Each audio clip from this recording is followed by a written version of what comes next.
공항에서 맞은 뺨 한 대의 대가는 평생에 걸친 파멸이었다. 남편은 내연녀를 감싸고 내 뺨을 때린 후 자신이 대단한 권력이라도 쥔 줄 알았다. 그는 비행기표, 호텔, 그리고 지갑 속 모든 신용카드가 전부 내 이름으로 되어 있다는 사실을 잊었다. 그가 내 뺨을 때린 그 순간 나는 다음 순간 그를 길거리의 불황자로 만들기로 결심했다. 이것이 나의 이야기다. 그들을 위한 지옥행 편도 티켓.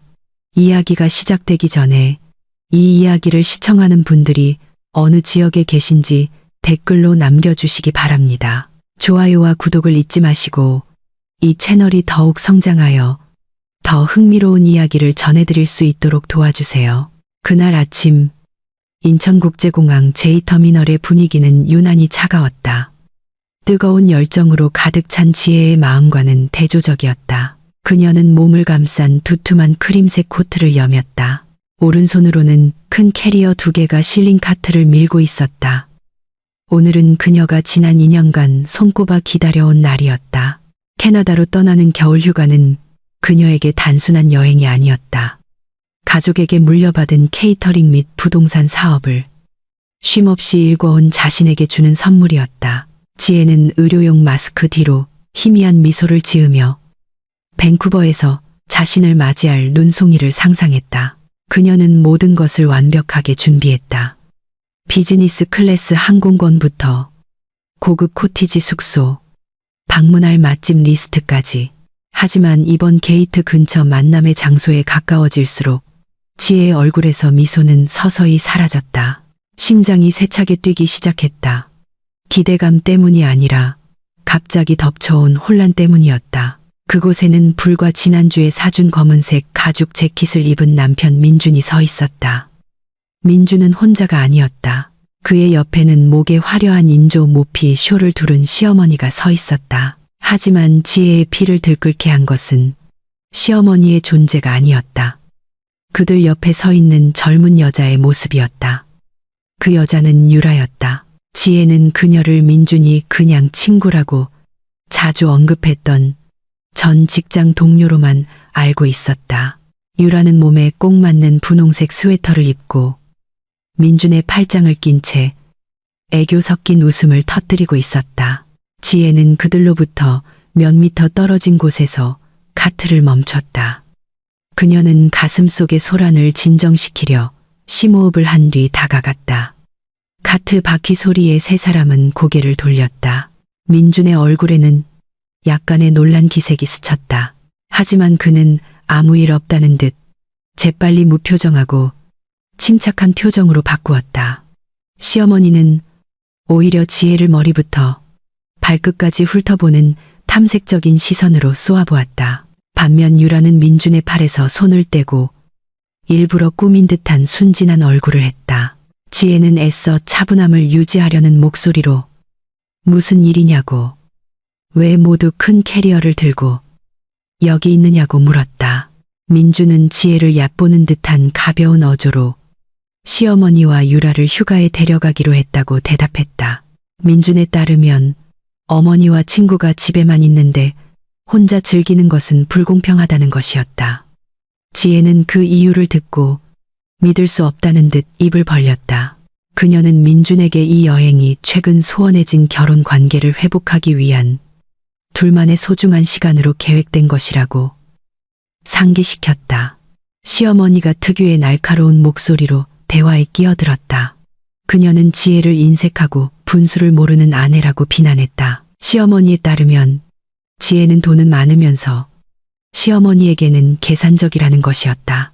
그녀는 유라가 딱딱한 지혜와는 달리 착하고 예의 바른 아이라 분위기를 띄우기 위해 데려갈 만하다고 말했다. 유라는 고양이처럼 수줍게 고개를 숙였지만 눈초리로는 지혜를 조롱하는 듯한 시선을 보냈다. 지혜는 얼굴이 화끈거리는 것을 느꼈다. 그녀는 모든 항공권과 숙박비를 민준의 돈이 아닌 자신이 힘들게 번 돈으로 지불했다고 강조했다. 그녀는 유라의 여행 경비를 대줄 수 없다고 거절했다. 지혜에게 부부의 휴가에 낯선 사람을 데려오는 것은 모욕이었다. 민준은 감정이 격해지기 시작했다. 어머니와 여자친구 앞에서 남편으로서의 권위가 도전받았다고 느끼자 얼굴이 붉어졌다. 민주는 지혜에게 아내의 의무는 남편에게 순종하고 봉사하는 것이며 남편이 데려온 손님을 귀하게 대접하는 것도 포함된다고 소리쳤다. 그들의 말다툼은 공항을 지나가는 사람들의 시선을 끌기 시작했다. 자존심이 짓밟혔다고 느낀 지혜는 민준이 유라를 데려가고 싶다면 민준이 비용을 지불해야지 자신이 낼 수는 없다고 단호하게 말했다. 지혜는 또한 유라에게 다른 여자의 존재로 자신의 휴가를 망치고 싶지 않으니 당장 떠나라고 요구했다. 그 말을 듣자 유라는 조용히 흐느끼기 시작했다. 그녀의 악어의 눈물은 시어머니를 더욱 분노하게 만들었고 시어머니는 지혜를 인정머리 없는 악독한 여자라고 욕했다. 유라가 울고 어머니가 화내는 것을 참을 수 없었던 민주는 지혜에게 다가섰다. 예고도 없이 민준의 우람한 손이 날아와 지혜의 왼쪽 뺨을 강타했다. 짝 하는 소리는 주변 사람들의 움직임을 멈출 만큼 요란하게 울렸다. 뺨을 애는 듯한 통증이 즉시 느껴졌고 귀까지 번지는 열기가 뒤따랐다. 지혜는 뒤로 비틀거렸다. 그녀는 욱신거리는 뺨을 감쌌다. 그녀는 믿을 수 없다는 눈으로 민준을 쳐다보았다. 5년의 결혼 생활 동안 민준이 손찌검을 한 것은 이번이 처음이었다. 지혜가 그 고통을 채 인지하기도 전에 민준은 두 번째 뺨을 날렸다. 이번에는 더 세게 때려 지혜의 입가가 터졌다. 민준은 지혜의 얼굴 앞에서 소리쳤다. 그 뺨은 지혜가 반항하고 재산을 가지고 거만하게 구는 아내가 되지 않도록 가르치는 교훈이라고 했다. 시어머니는 말리기는커녕 지혜가 자기 위치를 깨닫게 하려면 그럴 만하다며 부추겼다. 유라는 민준의 등 뒤에서 경쟁자가 공공장소에서 망신당하는 것을 보며 옅은 승리의 미소를 지었다. 신선한 피가 지혜의 입가에서 흘러나와 그녀의 비싼 크림색 코트에 떨어졌다. 지혜는 혀에서 짠 피맛을 느꼈다. 그 육체적 고통은 그 순간 무너져 내린 지혜의 마음과는 비교할 수 없었다. 그 순간 민준에 대해 가지고 있던 남은 사랑과 존경심은 흔적도 없이 사라졌다. 지혜는 히스테리하게 울지 않았다. 맞서 싸우지도 않았다. 그녀는 그저 손등으로 턱에 피를 닦고 똑바로 서서 남편의 눈을 응시했다. 지혜의 시선은 차갑고 공허하며 날카롭게 변했다. 지혜는 이제 이해했다는 듯 났지만 매우 분명한 목소리로 말했다. 더 이상 논쟁하지 않겠다고. 민주는 지혜가 마침내 굴복하고 복종했다고 생각하며 냉소적으로 웃었다. 민주는 지혜에게 즉시 그들 모두를 위해 체크인하라고 명령했다.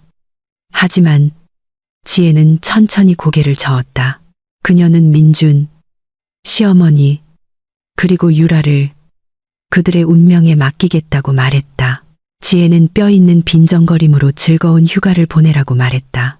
그리고는 몸을 돌려 캐리어 카트를 그대로 두고 빠르지만 단호한 걸음으로 멀어졌다. 민주는 지혜의 이름을 부르며 돌아오지 않으면 이혼하겠다고 소리쳤다. 그 위협은 터미널 복도에 울려 퍼졌지만 지혜는 조금도 돌아보지 않았다. 그녀의 발걸음은 인생의 독소로부터 더욱 단호하게 멀어졌다. 그녀의 머릿속에는 더 이상 낭만적인 휴가 계획이 없었다. 그 자리에는 훨씬 더 차갑고 계산적인 새로운 계획이 들어섰다. 지혜는 걸어가면서 휴대폰을 꺼냈다. 그녀의 손가락은 화면 위에서 빠르게 움직이며 은행 및 항공사 앱에 접속했다.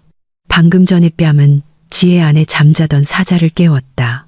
그녀는 단순히 떠나는 것으로 끝내지 않을 것이다. 그녀는 오늘 자신의 입술에서 흘러나온 피 한 방울 한 방울에 대해 그들이 비싼 대가를 치르게 할 것이라고 다짐했다. 민주는 점점 작아져 마침내 인파 속으로 사라지는 지혜의 뒷모습을 바라보았다. 그는 거칠게 콧방귀를 뀌며 오만한 몸짓으로 재킷깃을 바로잡았다. 그의 옆에서 시어머니는 아들의 어깨를 토닥이며 방금 전 민준의 폭력적인 행동을 진정시키는 동시에 정당화했다.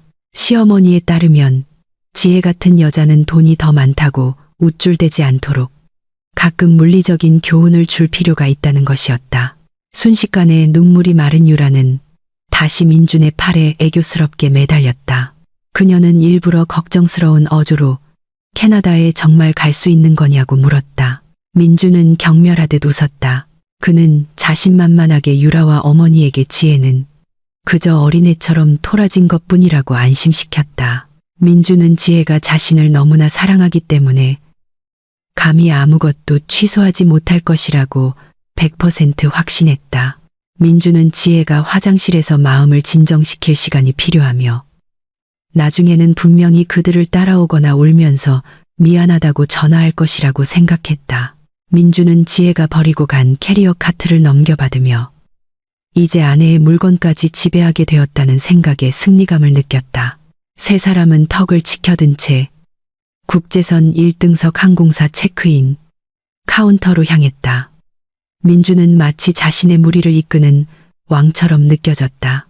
그는 곧 누리게 될 푹신한 비행기 좌석, 호화로운 음식, 그리고 프리미엄 서비스를 상상했다. 시어머니는 공항 창문 유리에 비친 자신의 모습을 보며 치장하기 바빴고 유라는 연인과 호화로운 휴가를 보내는 것처럼 암시하는 글과 함께 소셜미디어에 올릴 셀카를 찍느라 분주했다. 우선 체크인 줄은 한산했다. 그들이 직원 앞에 도착하기까지는 오랜 시간이 걸리지 않았다.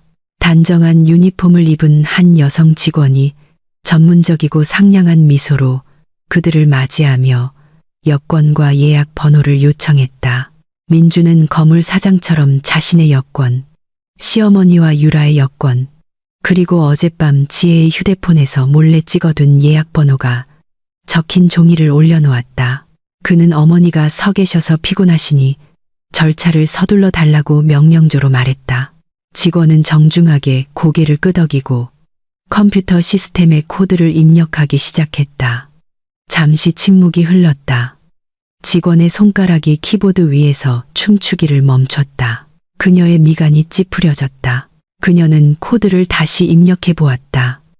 이번에는 더 천천히 숫자나 글자가 틀리지 않았는지 확인하며 입력했다.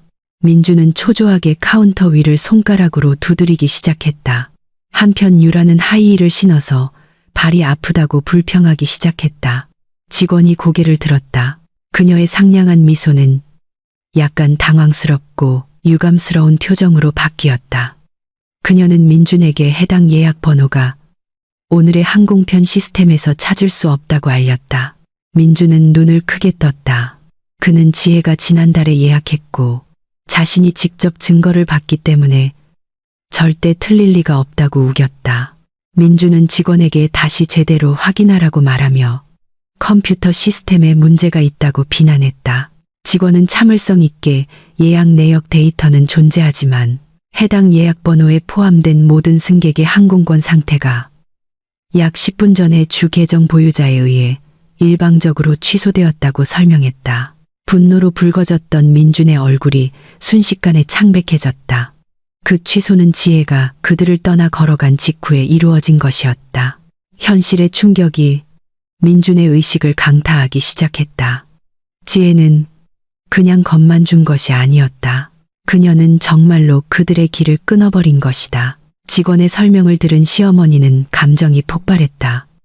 그녀는 카운터 앞에서 히스테리하게 소리치며 항공사를 욕하고 지혜의 이름을 거친 욕설과 함께 불렀다.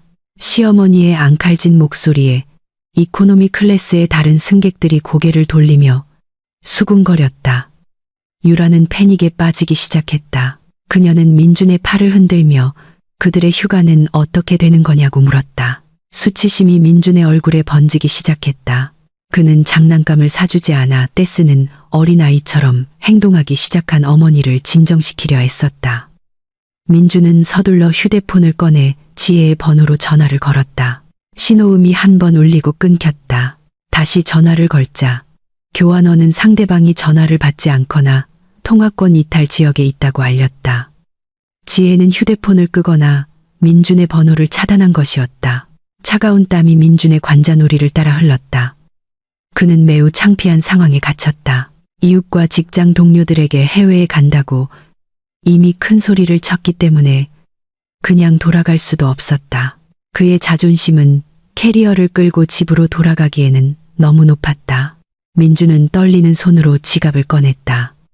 그는 지금까지 자랑스럽게 여겼던 플래티넘 신용카드를 꺼냈다. 그 카드는 사실 지혜의 주 계좌에서 발급된 추가 카드였지만 민주는 항상 그것을 자신의 것이라고 여겼다. 그는 직원에게 세 사람의 새 항공권을 즉석에서 구매하겠다고 말했다. 갑작스러운 구매로 가격이 훨씬 비싸졌지만 민주는 신경 쓰지 않았다. 그는 카드의 한도가 여전히 매우 크다고 확신했다.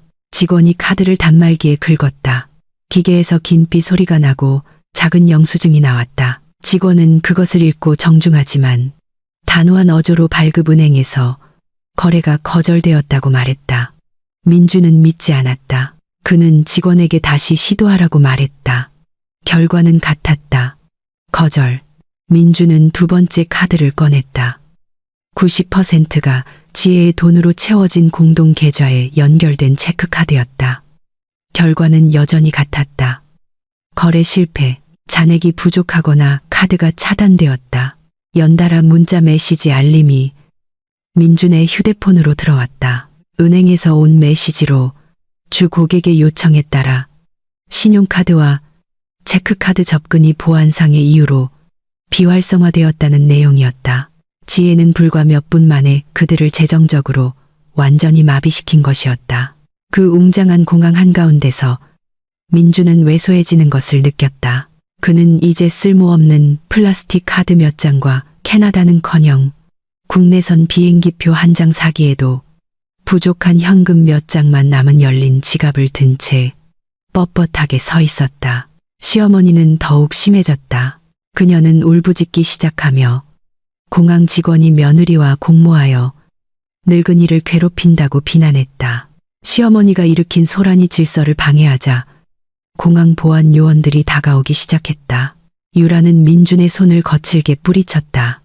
그녀의 달콤했던 얼굴이 시무룩하게 변했다. 그녀는 민준에게 어떻게든 조치를 취하고 자신을 이렇게 창피하게 만들지 말라고 요구했다. 유라는 무슨 일이 있어도 오늘 비행기를 타야 했다.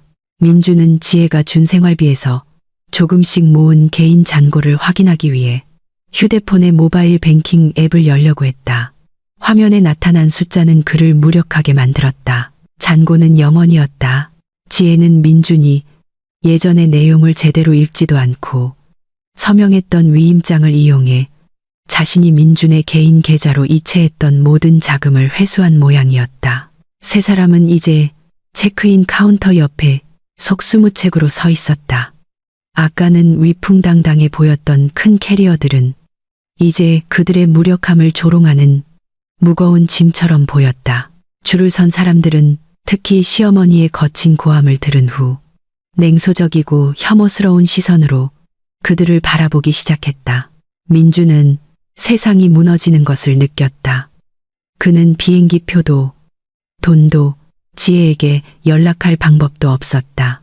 꿈에 그리던 휴가는 비행기가 이륙하기도 전에 악몽으로 변해버렸다. 멀리서 민주는 차갑게 미소 짓는 지혜의 환영을 보는 것 같았다. 이제 막 시작된 파멸을 즐기고 있는 그녀의 모습을. 지혜는 일반 승객에게는 출입이 금지된 VIP 라운지로 조용히 들어섰다. 라운지 안의 분위기는 방금 전 그녀가 떠나온 혼돈의 아수라장과 수천 킬로미터 떨어진 다른 세상 같았다. 실내 공기는 은은한 라벤더 향으로 가득했고 에어컨은 완벽한 온도로 맞춰져 있었다. 땀과 감정으로 가득 찬 답답한 출발 로비의 공기와는 전혀 달랐다. 입구의 접수원은 지혜를 따뜻하게 맞이했다. 지혜가 최고 등급 우선 회원 카드 소지자였기 때문에 신분 확인에 오랜 시간을 할애할 필요 없이 그녀의 이름을 존중하며 불렀다. 지혜는 민준의 뺨을 맞아 터진 입가가 아픈 탓에 희미한 미소를 지으며 조용히 고개를 끄덕였다. 그녀는 활주로가 바로 보이는 1인용 소파를 골랐다. 그곳에서는 거대한 비행기들이 사람들의 꿈을 세계 각지로 실어 나를 준비를 하고 있었다. 자리에 앉아 뻣뻣한 등을 기댄 후 한 승무원이 오렌지빛이 도는 상큼한 목테일과 따뜻한 물수건을 가져다 주었다. 지혜는 물수건을 받아 여전히 욱신거리는 뺨에 천천히 갖다 댔다. 따뜻한 감각이 육체적 고통을 약간 덜어주었지만 오히려 머리는 계획을 세우는데 더욱 맑아졌다. 그녀는 핸드백에서 태블릿을 꺼냈다. 그녀의 손가락은 민첩하게 움직이며 민준과 연결된 모든 금융 접근 권한을 취소했다. 하나씩 차단 알림이 화면에 나타났다. 부부간의 신뢰를 바탕으로 제공했던 추가, 신용카드, 체크카드, 모바일 뱅킹 접근 권한까지 이제는 완전히 차단했다. 기생충에게 더 이상의 자금 흐름은 없었다. 재정을 확보한 후 지혜는 다른 항공사 앱을 열었다. 그녀는 이 시간 후에 출발하는 밴쿠버행 퍼스트 클래스 항공권 한 장을 예약했다. 이번 항공권은 오직 한 사람, 지혜의 이름으로만 되어 있었다. 민준도, 시어머니도, 유라도 없었다. 지혜가 푹신한 소파에서 이륙하는 비행기를 바라보며 평온을 즐기는 동안 공항 공공장소에서는 대조적인 광경이 벌어지고 있었다. 민준, 시어머니, 그리고 유라는 이제 체크인 구역 밖의 큰 기둥 근처에 버려져 있었다. 그들은 마치 호화로운 공항 한가운데서 길을 잃은 재난 희생자들 같았다. 그들이 가져온 큰 캐리어들은 이제 고통스러운 짐이 되었다. 시어머니는 붉게 달아오른 얼굴로 캐리어 중 하나에 앉아 있었다. 그녀는 손부채를 거칠게 붙이며 자신들을 둘러싸기 시작한 수치심을 쫓아내려는 듯했다. 유라는 손톱을 물어뜯으며 불안하게 서 있었다.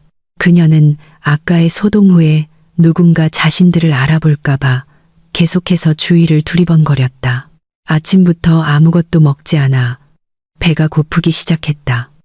민준이 약속했던 공항 라운지에서 맛있는 음식을 먹을 것이라는 기대감 때문이었다. 하지만 그 희망은 이제 사라졌다. 민준은 휴대폰을 귀에 댄 채 왔다 갔다 했다. 그의 얼굴은 굳어 있었고 식은땀이 이마를 적셨다. 그는 필사적으로 돈을 빌릴 곳을 찾고 있었다. 그는 예전에 지혜의 돈으로 자주 술을 사주던 친구 철수에게 전화했다. 하지만 민준이 비행기 표를 사기 위해 500만 원을 빌리려는 의사를 밝히자 철수는 집을 수리 중이라는 핑계를 대고 전화를 끊었다. 민준은 직장 동료인 영호에게 전화를 걸었다. 영호는 오히려 웃으며 지혜처럼 부유한 여자의 남편이 왜 푼돈을 빌려야 하느냐고 비꼬았다. 휴대폰에 있는 연락처를 하나씩 돌려봤지만 하나씩 거절당했다. 민준은 아내의 불안은 꼬리표 없이는 자신이 다른 사람들의 눈에 얼마나 보잘것없는 존재인지 깨달았다. 그의 친구들은 지금까지 민준에 대한 의리 때문이 아니라 지혜의 돈 때문에 접근했던 것이었다. 절망에 빠진 민준은 어머니와 내연녀가 기다리는 곳으로 돌아왔다. 그는 돈을 구하지 못했다는 신호로 힘없이 고개를 저었다. 시어머니는 다시 분노가 폭발했다. 그녀는 핸드백으로 민준의 팔을 때리며 아내가 아내를 제대로 다루지 못한다고 비난했다. 시어머니는 이웃들에게 해외에 간다고 자랑했던 것을 어떻게 설명해야 할지 상상하며 망신을 당해야 하는 자신의 신세를 한탄했다. 아까부터 조용히 있던 유라는 칭얼거리기 시작했다. 목마르고 배고프며 계속 서 있어서 다리가 아프다고 불평했다.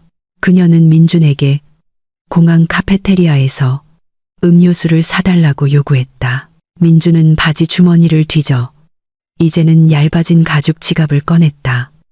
그에게는 현금 10만 원밖에 없었다. 공항에서 생수 3병과 빵을 사면 남은 돈은 순식간에 사라질 것이었다. VIP 라운지에서 지혜는 소셜미디어를 열었다. 그녀는 단순하지만 의미심장한 사진 한 장을 올렸다. 목테일 잔과 비행기 풍경을 배경으로 대리석 테이블 위에 놓인 그녀의 여권과 새 보딩패스 사진이었다. 그녀는 짧은 캡션을 썼다. 쓰레기 짐 없이 혼자 나는 비행은 더 가볍다. 안녕 서울, 안녕 밴쿠버. 그 게시물은 몇 분 만에 수백 개의 반응을 얻었다. 지혜의 친구들, 사업 파트너, 심지어 오랜 지인들까지 지지의 댓글을 남겼다. 마치 그들이 오랫동안 지혜가 민준으로부터 벗어나는 순간을 기다려온 것 같았다.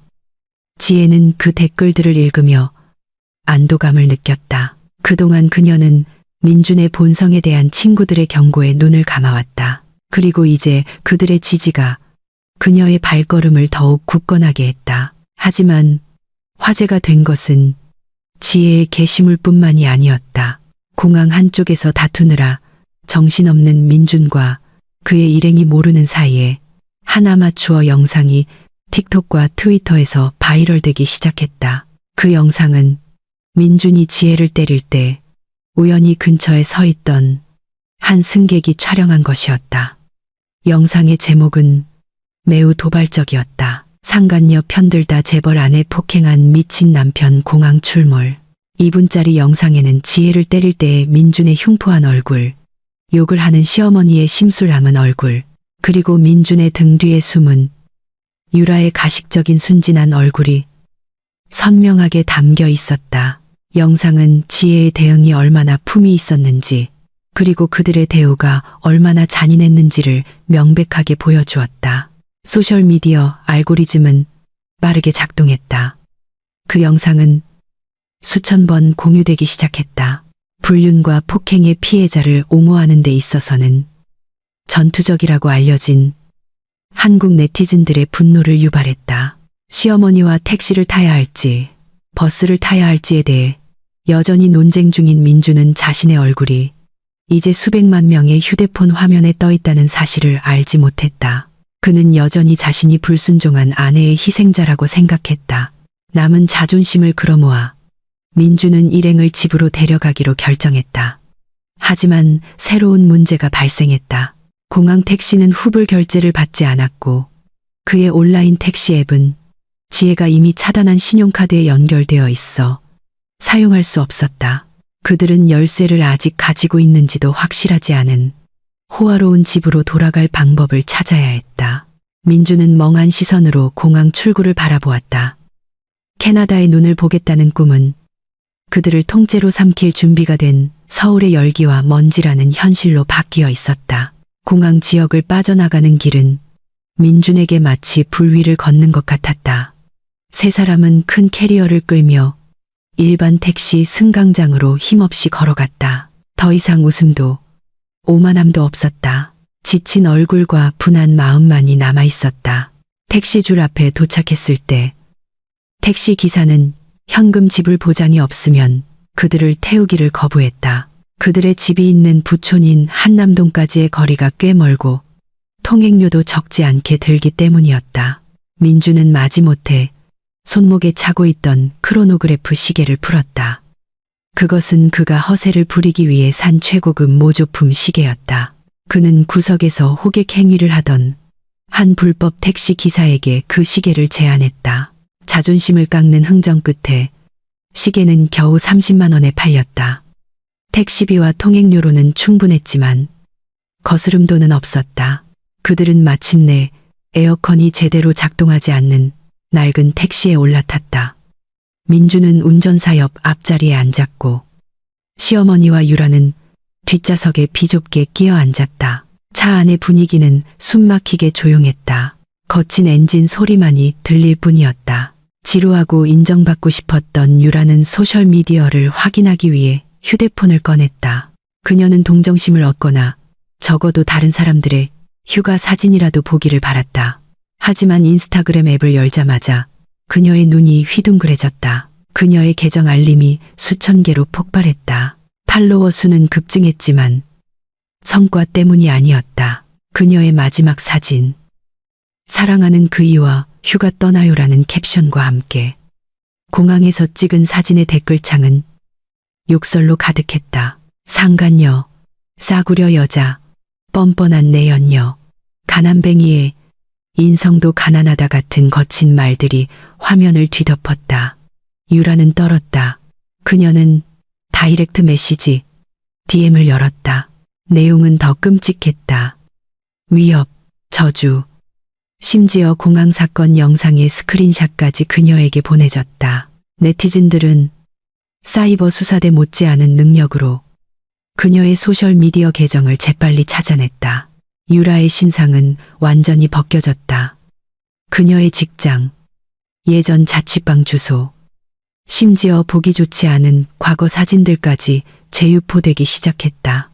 유라는 택시 안에서 히스테리하게 비명을 질렀고 기사는 깜짝 놀라 급브레이크를 밟을 뻔했다. 그녀는 휴대폰을 시어머니의 무릎 위로 던졌다. 어리둥절한 시어머니는 휴대폰을 집어들고 댓글들을 읽었다. 늙은 얼굴이 창백해졌다. 유라뿐만 아니라 시어머니가 평소 계모임 자랑에 사용하던 페이스북 계정도 공격받았다. 예전에 지혜와 함께 찍은 시어머니의 사진들에는 네티즌들이 악마 시어머니, 마녀, 할망구라는 댓글을 달았다. 동네에서 유지해오던 시어머니의 명성은 순식간에 땅에 떨어졌다. 그동안 현명한 어머니 이미지를 쌓아왔던 그녀의 치부가 이제 대중 앞에 벌거벗겨진 것이다. 민주는 즉시 자신의 휴대폰을 열었다. 그의 상황은 훨씬 더 심각했다. 가정폭력을 저지른 남편으로서의 민준의 신상은 이미 여러 대형 연예 가십 계정에 퍼져 있었다. 그 뺨 때리는 영상은 그가 얼마나 잔인했는지를 보여주며 슬로우 모션으로 수백만 번 재생되었다. 네티즌들은 심지어 민준이 일하는 회사의 소셜미디어 계정을 태그하며 여성에게 폭력을 행사하는 직원을 해고하라고 요구했다. 민준은 세상이 빙빙 도는 것을 느꼈다. 그는 계정을 삭제하려 했지만 손이 너무 떨렸다. 이미 엎질러진 물이었다. 디지털 흔적은 그렇게 쉽게 지울 수 없었다. 지구 반대편, 아니 정확히는 경유지로 향하는 비행기, 안상공에서 지혜는 퍼스트 클래스에서 와이파이 서비스를 활성화했다. 그녀는 고국에서 벌어지고 있는 소동을 차가운 만족감의 미소와 함께 지켜보았다. 그녀는 민준을 공격하기 위해 댓글 부대를 고용하거나 돈을 쓸 필요가 없었다. 카르마와 민준 자신의 어리석음이 대중을 움직였다. 지혜는 인스타그램에서 짧은 라이브 방송을 하기로 결정했다. 그녀는 스카프를 정돈하고 필터 없이 입가에 멍이 선명하게 보이도록 한 채 팔로워들에게 인사했다. 안녕하세요, 여러분. 그녀의 목소리는 부드럽지만 굳건했다. 기도와 지지에 감사드립니다. 저는 괜찮아요. 다시 평화를 찾을 수 있는 곳으로 가고 있습니다. 이 얼굴의 상처는 지혜는 뺨을 부드럽게 만졌다. 아물겠지만 배신의 상처는 아마 더 오랜 시간이 걸릴 거예요. 단지 말씀드리고 싶은 것은 당신을 아프게 하는 곳에서 떠나는 것을 결코 두려워하지 말라는 것입니다. 비록 그것이 혼자 날아야 한다는 것을 의미할지라도요. 그 라이브 방송은 수만 명이 동시에 시청했다. 대중의 동정심은 지혜에게 쏟아졌다. 댓글창에는 많은 변호사들이 무료 법률 지원을 제안했다. 많은 여성들이 비슷한 이야기를 공유했고 도덕적 지지가 쇄도했다. 지혜는 민준을 조금도 욕하지 않고 우아하게 방송을 마쳤는데 이는 오히려 민준이 지혜처럼 좋은 여자를 상처 입힌 것처럼 보이게 하여 그의 이미지를 더욱 악화시켰다. 서울의 고속도로 위, 뜨거운 택시 안으로 돌아와서 민준의 휴대폰이 울렸다. 화면에 박 대표님이라는 이름이 떴다. 민준의 심장이 잠시 멈췄다. 박 대표는 그의 직속 상사이자 지혜의 아버지의 절친한 친구였다. 땀으로 젖은 손으로 민준은 전화를 받았다. 저편에서 들려오는 박 대표의 목소리는 차갑고 단호하며 거침이 없었다. 김민준 씨. 박 대표의 목소리는 전화를 통해서도 우렁차게 들렸다. 방금 유포된 영상을 봤네. 정말 실망스럽군. 우리 회사는 폭력행위, 특히 자신의 아내에 대한 폭력을 용납하지 않아. 자네 같은 사람을 계속 두면 회사 이미지가 손상될 수 있어. 민준이 끼어들려 했다. 대표님, 이건 오해입니다. 설명할 수 있습니다. 설명할 필요 없어. 박 대표가 말을 잘랐다. 영상 증거가 명백해. 지금 이 순간부로 자네는 불명예 해고야. 공식 해고 통지서는 자네 이메일과 집 주소로 사본을 보냈어. 다시는 회사에 발들일 생각하지 말게. 자네가 오면 제지하라고 보안팀에 이미 지시했네. 그리고 한 가지 더. 내일까지 모든 회사 비품 자산을 택배로 반납하게. 그렇지 않으면 횡령으로 신고하겠어. 전화는 일방적으로 끊겼다. 민주는 휴대폰을 차바닥에 떨어뜨렸다. 그는 멍하니 앉아 있었다.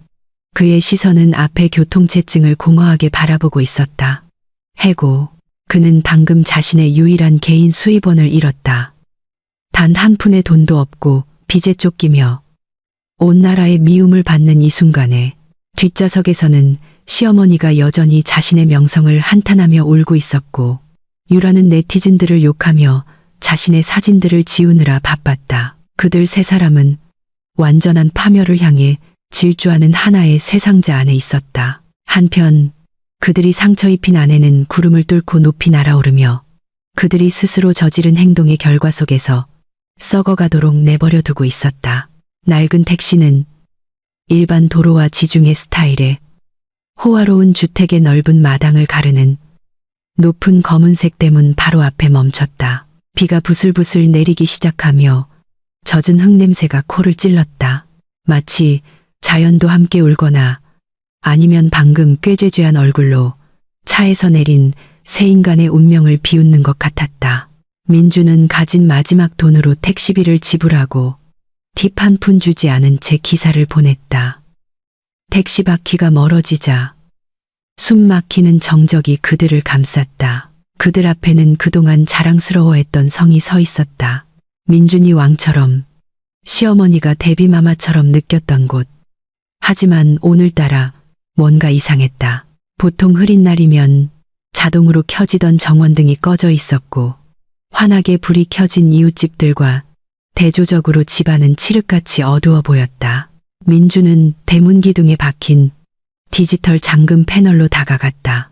근육기억이 된 움직임으로 그의 손가락은 자신의 생년월일 조합을 눌렀다. 수년 동안 그의 지상낙원으로 들어가는 열쇠였던 암호. 낮은 톤의 긴 삐 소리가 들렸다. 이어 붉은색 표시등이 빠르게 깜빡였다. 접근 거부. 민준의 미간이 찌푸려졌다. 그는 긴장해서 잘못 눌렀다고 생각했다. 그는 다시 시도했다. 이번에는 더 천천히 힘주어 숫자 하나하나를 눌렀다. 결과는 같았다. 붉은 불빛이 다시 켜지며 그의 노력을 비웃었다. 민주는 패닉에 빠지기 시작했다. 그는 예비 암호인 시어머니의 생일, 그리고 그들의 결혼기념일을 시도했다. 모두 실패했다. 철제 대문은 꿈쩍도 하지 않았다. 이제는 버림받은 주인을 막아서며 그 안의 것을 굳건히 지키고 있었다. 참을성이 없어진 시어머니는 민준에게 장난치지 말고 빨리 문을 열라고 잔소리를 하기 시작했다. 빗방울이 굵은 비로 변하고 있었기 때문이다. 빗물에 화장이 번지기 시작한 유라는 팔짱을 낀 채 오들오들 떨며 서 있었다. 그녀의 눈은 경비 초소 옆 담벼락 밖에 아무렇게나 놓인 갈색 상자 더미를 멍하니 바라보고 있었다. 그 더미는 젖지 않도록 파란색 방수포로 대충 덮여 있었지만 가장자리는 진흙이 튀어 있었다. 불길한 예감이 유라의 마음을 스쳤다. 그녀는 민준의 팔을 툭 치고 턱으로 그 더미를 가리켰다. 민준이 그 상자 더미를 확인하기도 전에 경비 초소의 작은 문이 열렸다. 지혜에 돌아가신 아버지 시절부터 그 집에서 일해온 경비원 김 기사님이 나왔다. 김 기사님은 보통 민준을 존중하며 맞이하고 허리를 굽히고 대문을 열어주었다. 하지만 이번에는 김 기사님이 완벽한 제복 차림으로 꼿꼿이 서 있었다. 그의 얼굴은 미소 없이 평평했고 시선은 날카로웠다. 그의 손에는 서류가 끼워진 클립보드가 들려 있었다. 김 기사님은 대문을 열어주지 않았다. 그는 오히려 잠금 패널 접근을 막아서며 민준과 그 집 사이의 벽처럼 자신을 위치시켰다. 민준은 김 기사님에게 소리치며 즉시 대문을 열라고 명령하고 누가 감히 자기 집 잠금 코드를 바꿨냐고 물었다. 김 기사님은 침착하게 집의 합법적인 소유자의 명령을 따를 뿐이라고 대답했다. 민주는 더욱 분노했다. 그는 자신이 집주인의 남편이므로 자신도 집주인이라고 소리쳤다. 김 기사님은 천천히 고개를 저으며 클립보드에 있던 서류 사본을 내밀었다. 그것은 전적으로 지혜의 이름으로 된 집과 토지의 소유권 증명서 사본과 이해관계 없는 거주자로부터 집을 비우라는 명령이 담긴 오늘 막 발행된 법적 진술서였다. 민주는 그 종이를 빼앗았다. 그의 권리를 무효화하는 법률 문장의 줄 하나하나를 읽으며 그의 눈이 휘둥그레졌다. 거기에는 민준이 그 재산에 대해 단 한 푼의 권리도 없다고 명시되어 있었다. 예전의 사랑과 지혜의 재산에 눈이 멀어 성급하게 서명했던 혼전 재산 분할 계약서 때문이었다. 비는 이제 더욱 세차게 내렸다. 민준의 손에 든 종이를 적셔 잉크가 번지게 했고 마치 그 집의 역사에서 민준의 존재를 지우려는 듯했다. 편지 내용을 엿본 시어머니는 다리에 힘이 풀렸다. 그녀는 몸을 가누지 못하고 젖고 더러운 아스팔트 위에 주저앉았다. 김 기사님은 담장 밖의 상자 더미를 가리켰다. 그는 지혜 사모님께서 가사도우미들에게 민준 씨와 시어머니의 모든 개인 물품을 포장하라고 지시했다고 설명했다. 옷, 신발부터 사소한 장신구까지 하나도 남김없이 모두 꺼내놓았다고 했다. 반면 그림, 고급 가구, 고가 전자제품 같은 귀중품들은 지혜의 자산이므로 안에 그대로 두었다고 했다. 김 기사님은 그들이 대문을 넘어 한 발짝이라도 들어서는 것을 엄격히 금지한다고 강조했다. 만약 억지로 들어오려 하면 김 기사님은 재산 무단 침입 혐의로 가장 가까운 경찰서에 직접 연결되는 비상 버튼을 누르도록 지시받았다고 했다. 시어머니는 히스테리하게 소리쳤다. 그녀는 상자 더미로 기어가 잔인하게 해체하기 시작했다. 그녀는 자신의 것이라고 주장하는 골동품 도자기 컬렉션을 찾았다. 사실 그것은 지혜의 돈으로 산 것이었다. 그녀는 그 도자기 중 하나가 대충 포장된 탓에 상자 안에서 깨진 것을 발견했다. 시어머니의 울음소리가 빗속에서 터져나왔다. 그녀는 마치 자신의 아이의 시체를 껴안듯 도자기 조각을 껴안으며 길고양이처럼 쫓겨난 자신의 신세를 한탄했다. 그 혼란을 본 유라는 인내심을 잃기 시작했다. 그녀는 도자기도 토지 증서도 상관없었다. 그녀가 신경 쓰는 것은 자신이 흠뻑 젖고 춥고 배고프다는 것이었다. 유라는 민준을 욕하기 시작했다. 그녀의 애교 섞인 목소리는 거친 고함으로 바뀌었다. 그녀는 민준을 쓸모없는 남자, 사기꾼, 가난뱅이라고 불렀다. 유라는 결국 이렇게 노숙자가 될 줄 알았더라면 휴가를 따라온 것을 후회한다고 소리쳤다. 그녀는 물웅덩이에 발을 구르며 민준의 바지에 진흙을 튀겼다.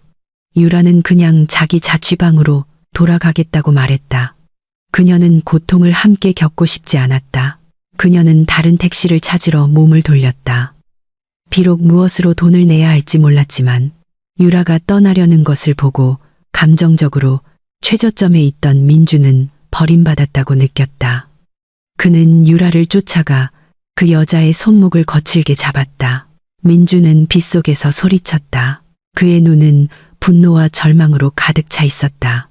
그는 유라가 이 파멸의 원인 중 하나라고 상기시켰다.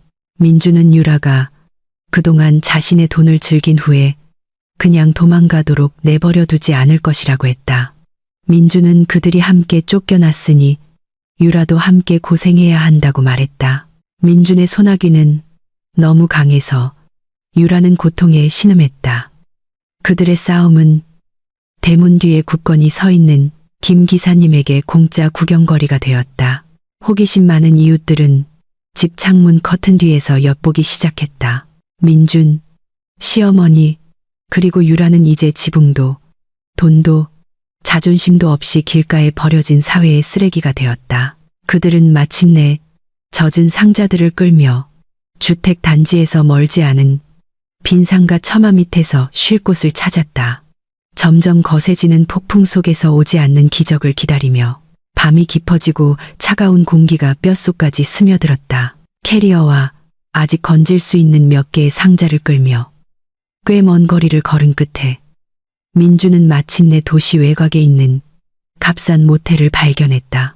건물은 벽 페인트가 벗겨지고 여관이라고 쓰인 네온 사인이 마치 손님을 맞이하기 싫은 듯 힘없이 깜박이며 음산해 보였다. 시어머니의 바지 주머니와 유라가 마지못해 꺼낸 지갑에서 긁어모은 잔돈으로 그들은 하룻밤을 보낼 좁은 방 하나를 간신히 빌렸다. 그 방은 가장 낮은 등급의 방으로 축축하고 퀴퀴한 담배 냄새가 났으며 시트가 누렇게 바랜 퀸 사이즈 침대 하나만 있었다. 방문을 열자마자 퀴퀴한 냄새가 코를 찔렀다. 유라는 감추지 않는 혐오스러운 표정으로 즉시 코를 막았다. 그녀는 침대 가장자리에 앉기를 거부했다. 진드기나 세균이 자신의 브랜드 옷에 붙을까 두려워서였다. 극도로 지쳐있던 시어머니는 더 이상 신경 쓰지 않았다. 그녀는 뚱뚱한 몸을 침대 위로 던져 침대의 거의 4분의 3을 차지했다. 그것을 본 유라는 즉시 항의했다. 그녀는 차갑고 더러운 바닥에서 자고 싶지 않다고 소리쳤다.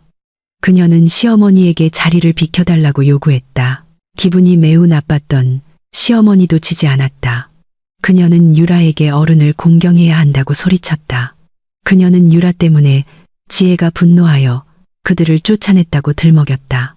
만약 유라가 따라오지 않았다면 시어머니는 아마 아직도 한남동 집의 푹신한 킹사이즈 침대에서 자고 있었을 것이라고 했다. 그 비난을 들은 유라는 폭발했다. 그동안 시어머니 앞에서 썼던 부드럽고 순종적인 여자의 가면이 산산조각 났다. 유라는 거친 말로 맞받아치며 시어머니를 그저 편하게 얹혀 살고 싶어하는 탐욕스러운 늙은이라고 불렀다. 유라는 시어머니도 민준이 준 돈을 즐겼으니 위선적으로 유라를 탓하지 말라고 말했다. 창피한 잠자리 쟁탈전이 벌어졌다. 유라는 시어머니가 덮고 있던 이불을 당겼고 시어머니는 유라의 젖은 머리채를 잡았다. 그들은 퀴퀴한 침대 위에서 뒹굴며 남은 음식을 두고 다투는 들고양이처럼 서로 핥히고 욕했다. 민주는 방구석에 삐걱거리는 나무 의자에 앉아 터질 것 같은 머리를 감싸 쐰 수밖에 없었다. 그는 공항에서 목숨 걸고 지켰던 두 여자가 이제 값싼 모텔에서 서로를 상처 입히는 것을 보았다. 그 광경은 그의 의식을 강타했다. 이것이 그가 충실한 아내를 희생시키며 걸었던 행복이란 말인가? 소란 속에서 민준의 시선은 거울이 깨진 화장대 근처 벽에 붙어있는 낡은 유선 전화기에 꽂혔다. 그의 머릿속에 미친 생각이 떠올랐다. 어쩌면 지혜에게 아직 약간의 동정심이 남아있을지도 모른다. 애원하는 민준의 목소리를 들으면 마음이 약해질지도 모른다. 민준은 그 전화기로 다가갔다. 그는 보증금 없이는 모텔 전화기에서 직접 국제전화를 걸 수 없다는 것을 알았다. 하지만 그는 예전에 업무용으로 샀던 국제전화 카드 한 장이 있고 그 코드를 지갑에 보관해 두었다는 것을 기억했다. 떨리는 손으로 그는 접속 코드를 입력하고 외우고 있던 지혜의 개인 휴대폰 번호를 돌렸다. 전화벨이 울렸다. 민준의 심장이 세차게 뛰었다. 첫 번째 벨, 두 번째 벨, 세 번째 벨. 민준은 절망감에 전화를 끊을 뻔했다. 하지만 갑자기 그 목소리가 들렸다. 여보세요. 지혜의 목소리는 맑고 차분했으며 배경에는 타닥타닥 타는 장작 소리가 들렸다. 벽난로 소리. 민준은 목이 메었다. 그는 지혜가 위슬러 산맥의 따뜻한 나무 코티지 가죽 소파에 앉아 아마도 뜨거운 코코아 한 잔을 들고 있는 모습을 상상할 수 있었다. 밖에서는 눈이 아름답게 내리고 있을 것이다. 어머니와 내연녀의 비명 소리를 배경으로 퀴퀴한 냄새가 나는 방에 있는 민준과는 너무나 대조적이었다. 지혜야, 나야. 민준의 목소리는 쉬어 있었고 처량하게 들렸다. 자기야, 제발, 미안해. 우리 살 곳이 없어. 어머니가 아프셔. 유라도 후회하고 있어. 제발 우리 좀 도와줘. 집 문을 열어주거나 적어도 우리가 밥이라도 먹게 돈 좀 보내줘. 내가 다 고칠게. 약속해. 네가 원한다면 유라랑 이혼할게. 저편에서 잠시 침묵이 흘렀다. 그러고 나서 작고 경쾌한 웃음소리가 들렸다. 거친 비웃음이 아니라 정말로 짐을 벗어 던진 사람의 가벼운 웃음이었다. 죄송한데 누구시죠? 지혜는 일부러 꾸민 듯한 무미건조한 어조로 물었다. 제 남편은 오늘 아침 공항에서 제 관심과 함께 죽었어요. 그리고 당신이 언급한 사람들은 저는 모릅니다. 저는 모르는 사람, 특히 분수도 모르는 가난뱅이들을 먹여 살릴 의무가 없어요. 민주는 다시 애원하려 했다. 그의 눈에서 눈물이 흐르기 시작했다. 지혜야, 너무 매정하게 굴지 마. 난 내 남편이야. 전 남편. 지혜가 날카롭게 정정했다. 당신이 만든 지옥에서 밤을 즐기세요. 민준 씨. 아, 그리고 이 코티지는 정말 따뜻하네요. 당신이 망가지는 걸 보는 내 행복한 감정만큼이나요. 뚝. 전화가 끊겼다. 단조로운 뚜뚜. 소리는 민준의 마지막 희망에 대한 사형 선고처럼 들렸다. 그는 천천히 수화기를 제자리에 놓았다. 그의 몸은 차가운 바닥으로 미끄러져 내렸다. 한편 침대 위에서는 시어머니와 유라의 싸움이 지쳐서 잠잠해졌다. 시어머니는 마침내 핸드백을 껴안고 웅크린 자세로 잠이 들었고 육체적, 정신적 피로 때문에 시끄럽게 코를 골았다. 유라는 침대 끝에 앉아 있었고 눈은 붉고 부어 있었으며 증오에 찬 시선으로 민준의 등을 바라보고 있었다. 그녀는 방금 전에 전화 통화를 들었다. 그녀는 민준이 지혜의 돈을 위해 자신과 이혼할 준비가 되어 있다는 것을 들었다. 유라의 마음은 얼어붙었다. 그녀는 여기에 사랑이 없다는 것을 깨달았다. 오직 이해관계만이 있을 뿐. 그리고 이제 입에는 침몰했다. 그녀는 스스로를 구해야 했다. 유라의 눈은 베개 옆에 늘어져 있는 시어머니의 약지에 꽂혔다. 그곳에는 붉은 루비가 박힌 낡은 금반지가 끼워져 있었다. 그것은 시어머니가 가진 유일한 진짜 보석이었다. 돌아가신 남편의 유품으로 목욕할 때도 절대 빼지 않는 것이었다. 유라는 침을 삼켰다. 그녀의 교활한 머리가 빠르게 돌아갔다. 그 반지는 분명 몇백만 원에 팔릴 것이다. 고향으로 돌아갈 차비나 적어도 새 자취방을 구하고 일주일간 먹고 살기에는 충분한 돈이었다. 유라는 여전히 바닥에서 멍하니 운명을 한탄하고 있는 민준을 쳐다보았다. 천천히 그리고 매우 조심스럽게 유라는 시어머니에게 몸을 움직였다. 그녀의 가느다란 손이 뱀처럼 천천히 움직여 늙은 여자의 주름진 손가락을 만졌다. 시어머니가 약간 움직이자 유라는 숨을 참았다. 하지만 코 고는 소리가 다시 들렸다. 유라는 행동을 계속했다. 그녀는 시어머니의 손가락을 약간의 침으로 적셔 미끄럽게 한 다음 반지를 천천히 잡아당겼다. 1mm, 2mm, 반지가 빠졌다. 유라는 그것을 꽉 쥐었다. 심장이 세차게 뛰었다. 그녀는 그 반지를 바지 주머니 깊숙이 넣었다. 유라는 다시 똑바로 앉았다. 민준과 그의 어머니가 아직 잠들어 있을 새벽에 도망칠 계획을 세우며 다리를 주무르는 척했다. 그녀는 이 두 바보와 함께 가라앉지 않을 것이다. 그녀는 능숙한 도망자였고 오늘 밤 그녀는 그 파괴된 가족에게서 남은 유일한 재산을 가지고 최대한 멀리 도망칠 것이었다. 동쪽 지평선에서 마지못해 새벽이 밝아오며 더럽고 먼지 쌓인 모텔 커튼 틈새로 음울한 회색빛을 스며들게 했다. 퀴퀴한 냄새가 나는 좁은 방 안. 아침의 정적은 숨 막히게 느껴졌다. 오직 아직도 아름다운 꿈속에서 잠들어 있는 시어머니의 가는 코 고는 소리만이 그 정적을 깼다.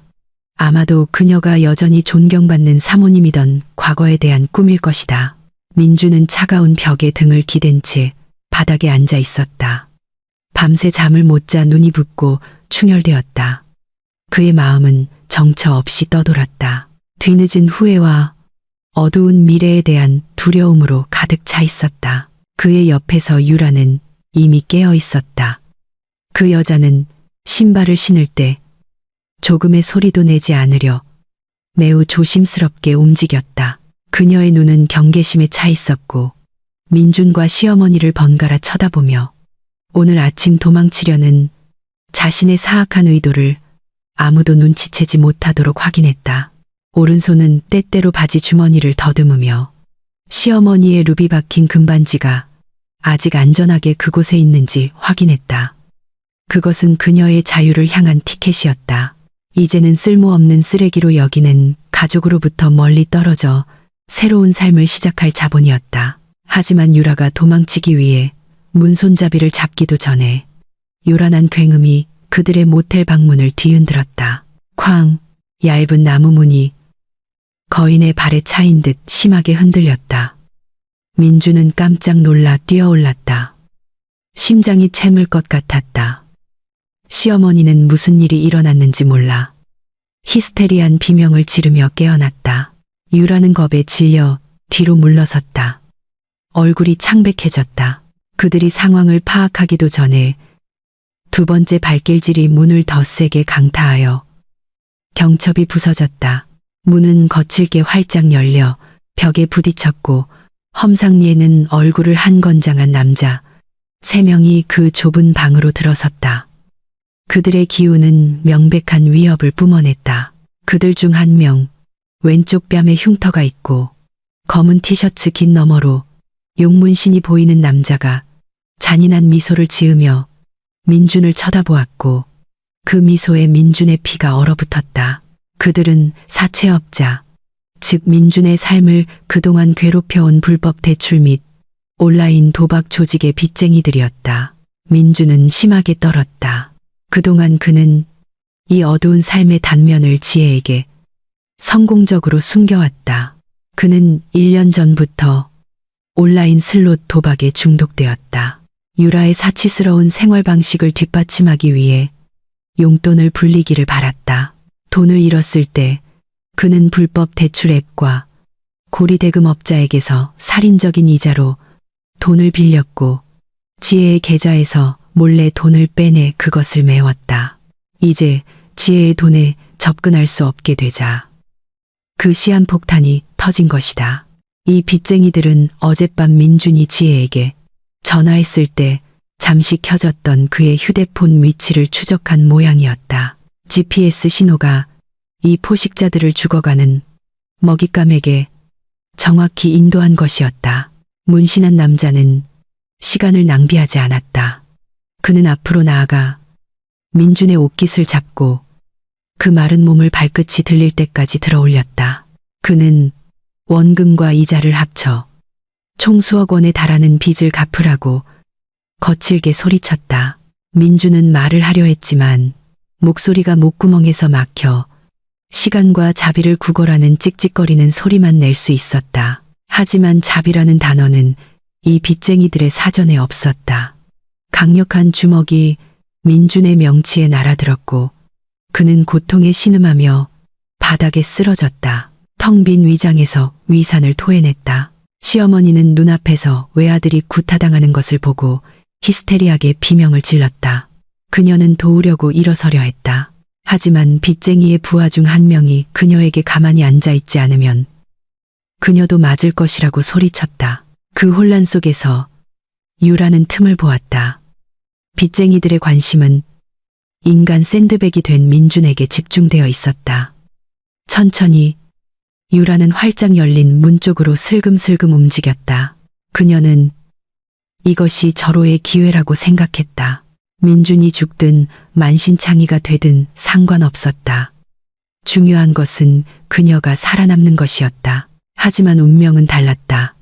유라가 밖으로 나가려 할 때 문을 지키고 있던 빚쟁이 한 명이 그녀의 움직임을 알아챘다. 재빠르게 그 남자는 유라의 긴 머리채를 잡고 그녀를 다시 방 안으로 끌어들였다. 유라는 고통의 비명을 지르며 놓아달라고 발버둥쳤다. 그 몸싸움 중에 남자는 유라의 손목을 잡고 그녀의 바지 주머니 안에 있는 단단한 물체를 느꼈다. 그 여자가 귀중품을 숨기고 있다고 의심한 남자는 강제로 유라의 주머니를 뒤졌다. 루비가 박힌 금반지가 나왔다. 남자는 그 반지를 높이 들어 올리며 비웃었다. 이 반지로 민준의 빚이자라도 낼 수 있나? 라고 물었다. 시어머니는 자신의 소중한 반지, 돌아가신 남편의 유품으로 당연히 자기 약지에 있어야 할 반지가 이제 유라의 주머니에서 나온 빚쟁이의 손에 있는 것을 보고 눈이 휘둥그레졌다. 깨달음이 시어머니를 강타했다. 그동안 이상적인 며느리감으로 칭송하고 지혜 앞에서 목숨 걸고 변호했던 그 여자가 사실은 도둑이었던 것이다. 시어머니의 분노는 두려움을 넘어 폭발했다. 그녀는 침대에서 일어나 날카로운 손톱으로 유라에게 달려들었다. 그녀는 주변의 빚쟁이들은 신경 쓰지 않았다. 그녀의 초점은 오직 하나, 유라를 파괴하는 것이었다. 그 좁은 방에서 매우 비극적이면서도 아이러니한 광경이 펼쳐졌다. 민주는 빚쟁이의 발밑에서 고통에 신음하고 있었고 그의 어머니는 내연녀와 침대 위에서 싸우고 있었다. 시어머니는 유라의 머리채를 잡고 그녀를 도둑년, 창녀라고 욕했다. 궁지에 몰린 유라도 가만히 있지 않았다. 그녀는 시어머니의 얼굴을 핥히었다. 시어머니는 소가마땅한 멍청한 늙은 여자라고 소리쳤다. 반지는 방구석으로 날아가 주인을 잃고 굴러다녔다. 빚쟁이들은 눈앞에서 펼쳐지는 파탄 난 가족 드라마를 보며 오히려 웃었다. 문신한 남자는 심지어 그 장면을 휴대폰으로 녹화하며 나중에 협박도구로 사용할 생각이었다. 그들은 가방과 캐리어 내용물을 뒤지기 시작했고 휴대폰 시계, 남은 잔돈을 가져가며 초기 압류라고 여겼다. 혼란은 가까워지는 경찰차 사이렌 소리가 들리고 모텔 바로 앞에서 멈추었을 때 절정에 달했다. 빚쟁이들은 서로를 쳐다보았다. 그들의 얼굴은 당황으로 변했다. 그들은 심각한 폭행 사건으로 경찰과 엮이는 것이 그들의 보스 사업의 골칫거리가 될 것이라는 것을 알았다. 서둘러 그들은 민준에게 다시 한번 침을 뱉고 캐리어를 아무데나 걷어찬 다음 만신창이가 된 민준, 시어머니 유라를 남겨두고 모텔 뒷문으로 도망쳤다. 남은 의식으로 민준은 한 줄기 희망을 느꼈다. 그는 모텔 이웃이 빚쟁이들의 소란을 신고해서 경찰이 왔다고 생각했다. 그는 경찰이 자신을 구해주고 병원으로 데려가고 보호해줄 것이라고 생각했다. 그는 일어서려 애썼다. 멍든 얼굴과 터진 입술에서 피를 흘리며 문 쪽으로 기어갔다. 갈색 제복을 입은 두 명의 경찰관이 문지방에 나타났을 때 민주는 떨리는 손을 들고 힘없는 미소를 지으며 나지막이 말했다. 도와주세요, 경찰관님. 그들이 저를 죽이려고 했어요. 하지만 경찰관은 그의 미소에 화답하지 않았다. 그들의 얼굴은 차갑고 단호하며 공감이 없었다. 경찰관 중 한 명이 공식 서류 한 장과 아침 햇살에 반짝이는 한 쌍의 은색 수갑을 꺼냈다. 그 경찰관은 민준의 남은 희망을 먼지로 만들어버리는 문장을 낭독했다. 김민준 씨, 경찰입니다. 당신은 당신의 아내 이지혜 씨에 대한 가정폭력, KDRT 범죄 혐의로 체포됩니다. 이는 접수된 고소장, 진단서 및 유포된 영상 증거에 따른 것입니다. 당신은 묵비권을 행사할 권리가 있으나 당신의 모든 발언은 법정에서 불리하게 사용될 수 있습니다. 민주는 입을 벌렸다. 그의 뇌는 그 정보를 처리하지 못했다. 그가 얻은 것은 구조가 아니라 차디찬 감옥이었다. 그의 뒤에서 유라의 손톱 자국으로 가득한 얼굴의 시어머니는 공포에 질려 경찰을 쳐다보았다. 방구석에 앉아 빠진 머리카락을 붙잡고 있던 유라도 창백해졌다. 다른 경찰관이 들어와서 시어머니와 유라도 현장 목격자로서 진술 조사를 위해 경찰서로 동행해야 하며 만약 그들이 민준의 범죄 수익을 누린 것이 입증되면 공모 또는 작물 취득 혐의를 받을 수 있다고 말했다. 그날 아침은 민준이 다른 모텔 투숙객들과 호기심에 몰려든 동네 주민들이 지켜보는 가운데 수갑을 찬 채 모텔 밖으로 끌려 나가는 것으로 끝났다. 그는 겨울 휴가를 위해 공항으로 가는 대신 차갑고 답답한 구치소로 그를 데려갈 순찰차를 향해 절뚝거리며 걸어갔다. 그의 위하늘은 어둡게 흐려 있었다. 마치 순간의 쾌락을 위해 아내의 진심을 배신하고 이제는 치명적인 독이 되어 돌아온 한 남편을 위한 자비의 문을 닫아버리려는 듯했다. 시간은 동굴 속 물방울처럼 느리게 흘러갔다. 공항에서의 사건과 허름한 모텔에서의 체포 이후 3개월이 지났다. 오늘은 민준의 선고 공판일이다. 서울중앙지방법원 법정은 유난히 차가웠다. 에어컨은 단조로운 소리를 내며 소독약 냄새와 숨막히는 긴장감을 퍼뜨렸다. 민준은 피고인석에 앉아 있었다. 밝은 주황색 수인복은 이제는 칙칙해진 피부와 깡마른 몸과 극명한 대조를 이루었다. 예전에는 값비싼 포마드로 항상 깔끔하게 정돈되어 있던 머리카락은 이제 아무렇게나 짧게 깎여 있었다. 그의 얼굴은 뱃쑥했고 눈 밑의 다크서클은 쇠창살 뒤에서의 수면의 질이 얼마나 나빴는지를 보여주었다. 그는 고개를 깊이 숙이고 감히 방청석 쪽을 쳐다보지 못했다. 법정 문이 열리고 방 안의 분위기가 순식간에 바뀌었다. 지혜가 대형 사건에서 한 번도 패소한 적이 없기로 유명한 최고의 변호인단과 함께 들어섰다. 지혜의 모습은 실로 눈부셨다. 3개월 전 공항에서 멍들고 피 흘리던 여자의 모습과는 완전히 달랐다. 그녀는 우아한 네이비 블루 색상의 정장 블레이저에 부드러운 패턴의 실크 스카프를 매치했다. 그녀의 얼굴은 건강하게 빛나며 자신의 힘을 되찾은 성공한 여성의 아우라를 뿜어냈다. 그녀의 눈에는 슬픔의 흔적이 없었다. 오직 상대를 삼킬 준비가 된 바다처럼 넓은 평온함만이 있었다. 그녀는 등을 꼿꼿이 펴고 걸어와 마치 법원의 나무 의자가 그녀의 여왕의 왕좌인 양 우아하게 피해자 증인석에 앉았다. 판사가 의사봉을 두드리며 재판을 시작했다. 증인들이 차례로 불려 나왔다. 여기서부터 진정한 배신의 드라마가 시작되었다. 궁지에 몰린 쥐들이 살아남기 위해 서로를 물어뜯는 쇼. 첫 번째로 불려 나온 증인은 시어머니였다. 늙은 여인은 절뚝거리며 증인석으로 걸어 나왔다. 그녀는 나이보다 훨씬 늙어 보였다. 희끗희끗한 머리는 더 이상 염색하지 않았고 옷은 초라했다. 검사가 공항에서의 폭행 사건과 평소 아들의 폭력적인 행동을 알고 있었는지 묻자 시어머니는 민준의 마음을 산산조각 내는 행동을 했다. 악어의 눈물을 펑펑 쏟으며 시어머니는 선서하에 증언했다. 그녀는 자신이 그저 힘없고 아무것도 모르는 늙은 어머니일 뿐이라고 말했다. 그녀는 민준이 그동안 자신에게 지혜를 미워하도록 강요했다고 주장했다. 저는 제 아들이 무서웠어요.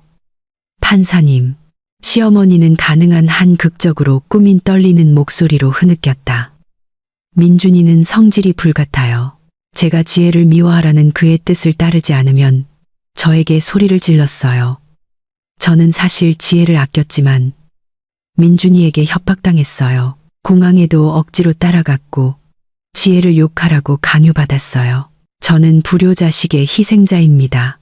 판사님. 민준은 어머니를 쳐다보며 눈을 크게 떴다. 그는 소리쳐 그 모든 거짓말을 부인하고 싶었다. 그는 어머니에게 지혜가 인색하다. 아내는 복종해야 한다. 지혜의 돈은 그들의 권리라고 항상 귓가에 속삭였던 사람이 바로 어머니 자신이라는 것을 상기시키고 싶었다. 하지만 그의 변호사가 민준의 어깨를 누르며 조용히 하라고 했다. 민준은 빚쟁이의 주먹보다 더 아픈 고통을 느꼈다. 그의 친어머니, 그가 아내를 때리면서까지 지켰던 사람이 이제는 정신적 폭력 공범으로 법의 심판을 피하기 위해 그를 쓰레기처럼 버렸다. 시어머니는 자신을 위해 모든 것을 희생한 아들을 변호하는 대신 자신의 주름진 피부를 구하기로 선택했다. 다음 증인은 전 직장 동료이자 이 모든 일의 발단이 된 내연녀 유라였다. 유라는 고개를 숙인 채 들어와 순진하고 길 잃은 여성의 이미지를 만들려는 듯 단정하고 수수한 옷을 입고 있었다. 유라의 증언은 그에 못지않게 치명적이었다. 판사 앞에서 유라는 처음에 민준이 유부남인 줄 몰랐다고 진술했다. 그 엄청난 거짓말의 지혜는 자리에서 냉소적인 미소를 지었다. 유라는 민준이 자신을 인생의 동반자를 찾고 있는 부유한 이혼남이라고 소개했다고 말했다. 저는 속았어요. 판사님. 유라가 작은 목소리로 말했다. 민준 씨는 저에게 호화로운 생활과 해외여행을 약속했어요. 저는 그 돈이 그의 아내를 착취한 결과물인 줄 몰랐어요. 알았다면 절대 원하지 않았을 거예요. 저도 이 남자의 거짓말의 희생자예요. 유라는 모든 잘못을 민준에게 떠넘겼다.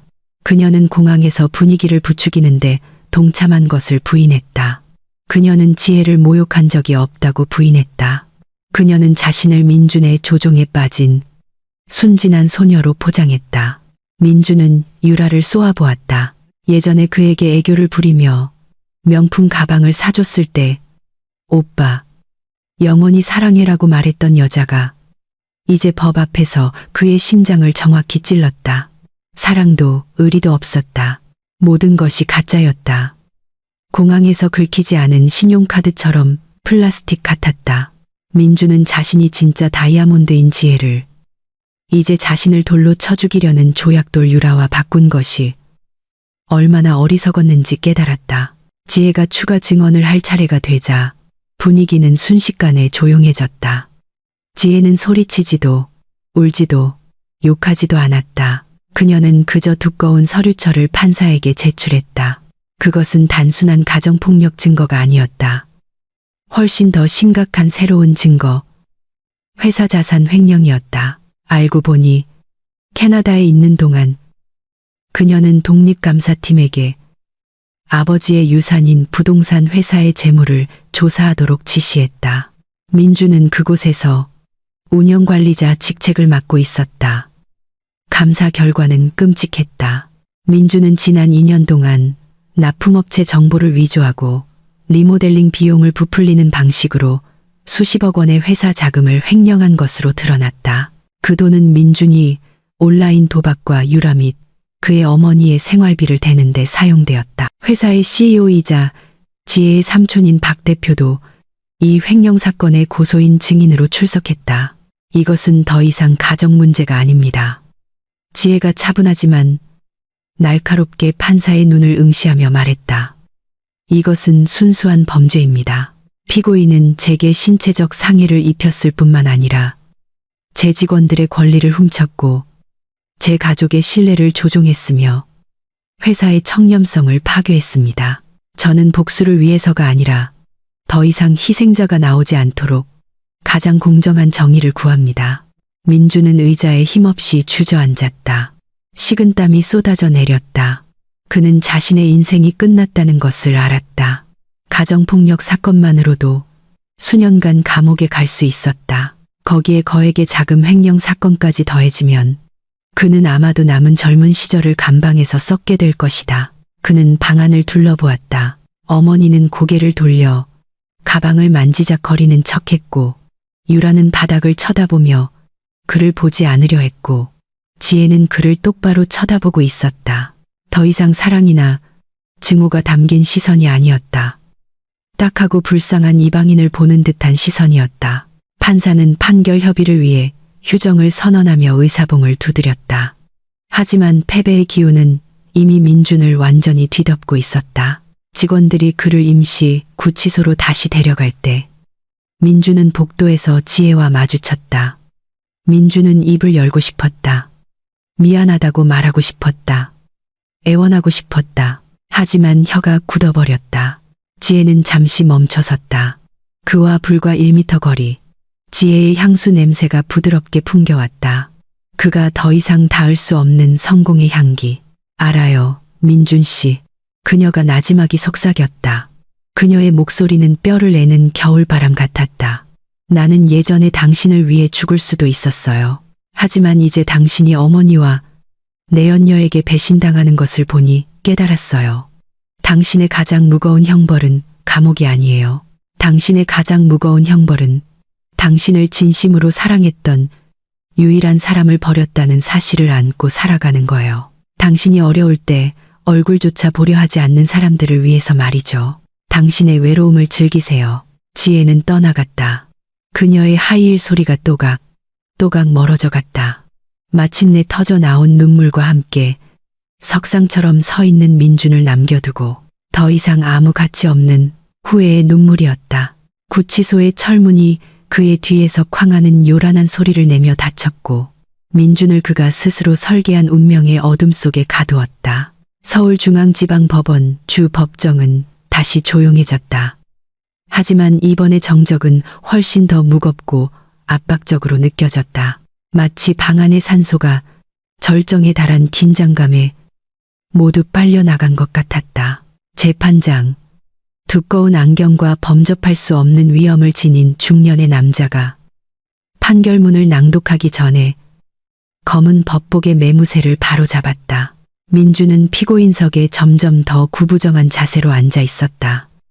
식은땀이 등을 적셔 그가 입은 주황색 수인복까지 스며들었다. 그의 뒤 방청석은 공학 남편 드라마의 결말에 호기심을 가진 기자들과 일반인들로 가득 찼다. 지혜는 변호사와 함께 앞줄에 조용히 앉아 아무런 표정 없이 판사를 똑바로 쳐다보고 있었다. 마치 전 남편의 운명이 아니라 지루한 사업 보고서 낭독을 지켜보는 듯했다. 판사의 목소리가 정적을 깨고 방 전체에 울려 퍼지는 평탄하지만 단호한 억양으로 판결을 낭독했다. 이지혜 씨의 상해에 대한 진단서, 바이럴된 영상 기록, 증인들의 증언, 그리고 회사 재무에 대한 법의학적 감사 증거 등 반박할 수 없는 증거들을 바탕으로 재판부는 피고인 김민준이 신체적, 정신적 가정폭력 범죄와 회사 자금 횡령 범죄를 지속적으로 저지른 사실이 명백하고 확실하게 인정됨을 선언합니다. 이에 재판부는 피고인에게 징역 12년을 선고하며 회사에 50억 원의 벌금 및 손해배상금을 지불할 의무를 부과합니다. 만약 이를 지불하지 않을 경우 피고인의 개인 자산은 국가에 의해 몰수되고 형기는 추가될 것입니다. 의사봉이 3번 두드려졌다. 땅, 땅, 땅. 그 소리는 민준의 미래에 대한 죽음의 종소리처럼 들렸다. 그의 다리에 힘이 풀렸다. 옆에 서 있던 교도관이 붙잡지 않았다면 의자에서 미끄러질 뻔했다. 12년, 그의 젊음은 쇠창살 뒤에서 사라질 것이다. 그는 아무것도 없는 늙은 남자로 출소할 것이다. 재산도 경력도 가족도 없이. 판결에는 민준의 이름으로 남은 모든 자산의 몰수도 포함되었다.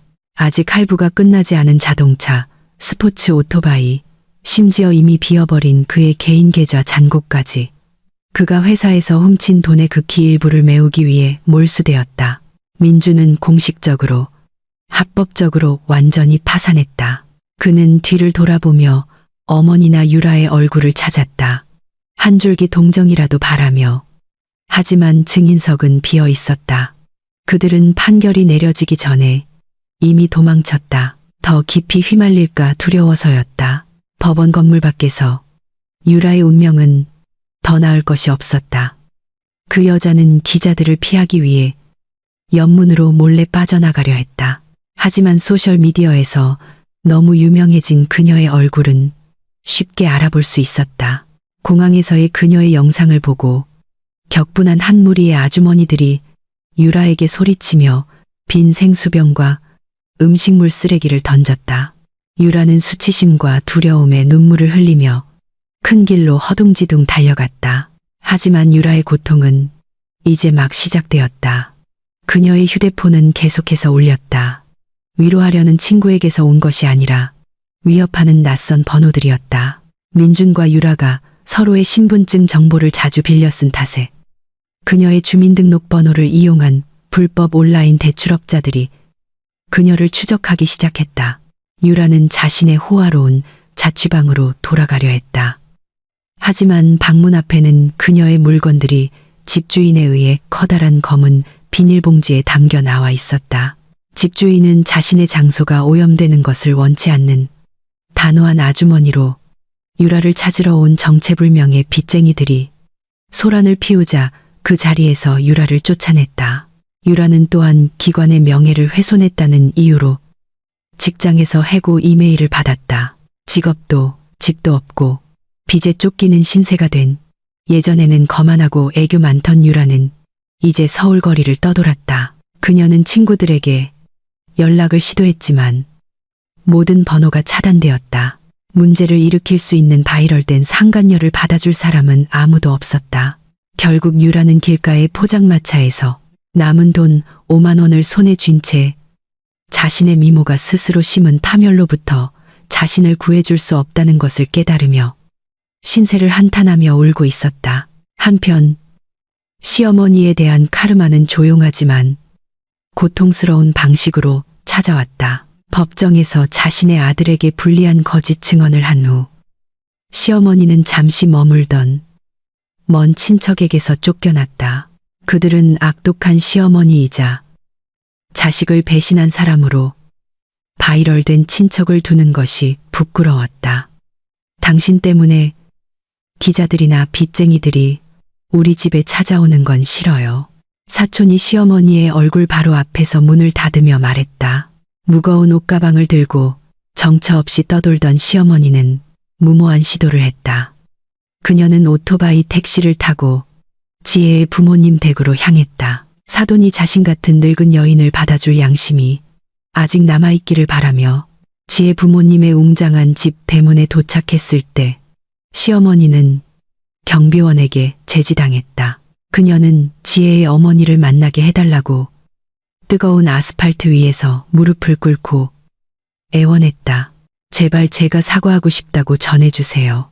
제가 잠시 정신이 나갔었어요. 갈 곳이 없어요. 시어머니가 흐느꼈다. 하지만 경비원은 집주인의 차가운 메시지를 전달했다. 죄송합니다. 아주머니. 사모님께서는 아주머니를 모른다고 전하라고 하셨습니다. 또한 가족 없는 사람을 수용하기에는 정부에서 운영하는 사회복지시설이 더 적합할 것이라고 말씀하셨습니다. 시어머니는 무너졌다. 그동안 하늘 높은 줄 모르고 세웠던 자존심이 이제 땅에 떨어졌다. 결국 순찰 중이던 구청 단속반이 시어머니를 공공질서를 해치는 노숙인으로 간주하여 연행했다. 그녀는 도시 외곽의 한 사회복지시설로 이송되었다. 그곳에서 시어머니는 수십 명의 다른 노숙인들과 나란히 얇은 매트리스 위에서 자고 변변찮은 반찬이 담긴 도시락을 먹으며 자신을 찾아올 자식이나 며느리 하나 없이 끝없는 후회 속에서 노년을 보내야 했다. 선고 일주일 후 지혜는 민준이 더 삼엄한 교도소로 이감되기 전 마지막으로 그를 면회하기로 결정했다. 두꺼운 유리와 쇠창살로 막힌 면회실에서 민준은 교도관에게 이끌려 들어왔다. 그의 모습은 매우 처참했다. 머리카락은 완전히 삭발되었고 얼굴은 여드름과 아직 아물지 않은 상처 자국으로 칙칙했다. 몸은 뼈만 앙상하게 남은 듯 말라 있었다. 예전에 항상 뿜어내던 오만한 기운은 완전히 사라지고 어두운 절망의 기운으로 대체되었다. 그렇게 빛나고 깨끗하고 향기로운 모습의 지혜가 테이블 건너편에 앉아 있는 것을 보자 민주는 울었다. 그의 울음은 갑자기 터져나왔다. 다이아몬드를 버리고 오물을 움켜쥔 자신의 어리석음을 깨달은 패배자의 울음이었다. 민주는 쇠창살 틈으로 지혜의 손을 잡으려 했지만 지혜는 침착하게 손을 거두었다. 지혜야, 미안해. 내가 잘못했어. 내가 바보였어. 제발 나 좀 도와줘. 나 여기서 못 버티겠어. 밥은 상했고 매일 밤 다른 수감자들한테 맞아. 변호사한테 말해서 형 좀 줄여줘. 나가면 평생 너한테 헌신할게. 약속해. 민준이 쉰 목소리로 짓거렸다. 눈물과 콧물이 그의 더러운 얼굴에 뒤섞였다. 지혜는 이해하기 어려운 시선으로 민준을 바라보았다. 미움도 분노도 아니었다. 길가에서 죽어가는 병든 개를 보는 듯한 동정의 시선이었다. 지혜는 갈색 봉투 하나를 테이블 위에 놓았다. 당신의 그가치 없는 약속을 들으러 온 게 아니에요. 민준 씨, 지혜가 부드럽지만 단호한 목소리로 말했다. 우리 이혼 서류 사본을 전해주러 왔어요. 어제 가정법원에서 제 소송을 받아들였어요. 우리는 이제 국가적으로나 종교적으로나 합법적으로 이혼했어요. 우리 사이에는 더 이상 아무 관계도 없어요. 민주는 그 봉투를 만지기를 거부하며 히스테리하게 고개를 저었다. 안 돼. 지혜야, 나 버리지 마. 누가 날 돌봐주겠어. 어머니는 소식도 없고 유라는 사라졌어. 나한테 남은 건 너뿐이야. 지혜는 희미하게 미소 지었다. 엄청난 짐을 벗어 던진 것을 암시하는 미소였다. 그게 핵심이에요, 민준 씨.